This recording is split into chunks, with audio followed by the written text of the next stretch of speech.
Christine Keeler, the model who is at the center of a scandal that shook British politics, has died aged 75, her family have said. Keeler's son, Seymour Platt, 46, told The Guardian she died on Monday at the Princess Royal University Hospital in Farnborough. "My mother passed away last night at about 11:30 p.m., he said.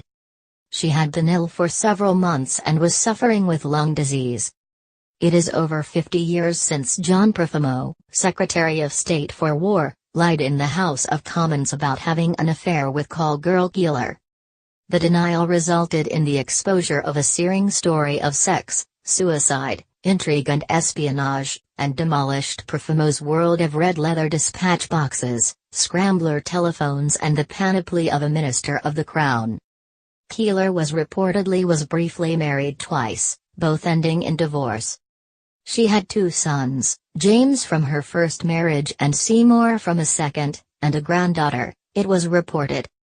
Keeler was said to have met Profumo in 1961 through the party scene for aristocrats and VIPs after working as a cabaret dancer in London Soho.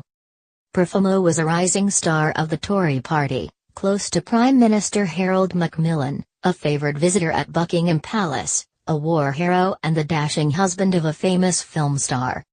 Then, 7 shots fired at a house in a quiet Marylebone Mews by a jilted boyfriend of Keeler triggered Britain's most notorious political sex scandal of modern times. The Profumo affair convulsed Westminster for nearly 6 months. Keeler was jailed for 9 months for perjury. Macmillan's cabinet was shaken by Keeler's revelations that she had sex with both Profumo and Commander Eugene Ivanov, a handsome Russian intelligence officer and the Soviet assistant naval attaché in London. At the height of the crisis, cabinet ministers feared some of their colleagues might become the targets for scandal-mongers. In the end, the seediness of the Profumo affair proved fatal to 13 years of unbroken Tory rule. Before the year was out, Mr. Macmillan resigned as Prime Minister and was replaced by Sir Alec Douglas-Home, who lost the general election. Profumo suffered scandal without reply.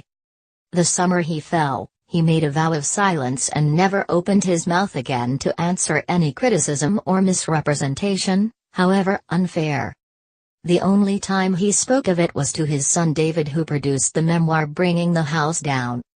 Profumo served penance for parliamentary dishonour with more than 30 years of charity work among the poor in the East End of London.